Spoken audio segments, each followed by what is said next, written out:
Ayan, na ano natin si ma'am ngayon. Hi! Hi!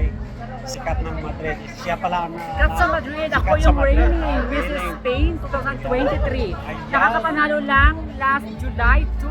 So Wow. it's the first time po na Pinay ang nanalong bilang Mrs. Spain dito sa Wow. Espanya. Kaya dahil diyan, tayo ang papadala doon sa Pilipinas sa Mrs. Universe 2023. Wow. Kaya wish me luck, guys. Wow, congratulations See you sa ma'am. thank you. See you sa Manila, October 23. Wow, sana all. Yeah, malapit na sa Newport World, Manila. Doon yung Grand Finals ng Mrs. Universe 2023. So, hopefully, mabalik natin dito yung Corona sa Espanya kasi ang tagal na nanalo yung Espanya, yung nanalo sa Mrs. Universe. So, this time, so i-represent ko, I am pure Filipina pero kasi nandito ako 20 years na sa Spain.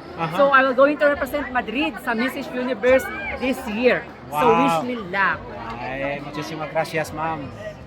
Welcome and thank you for having me.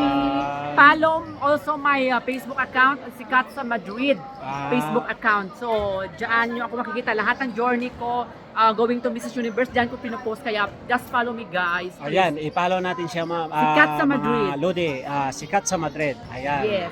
Thank you sir. Thank you Bye-bye. sa Bye-bye din ma'am. Salamat. for having me. Thank you. Bye-bye.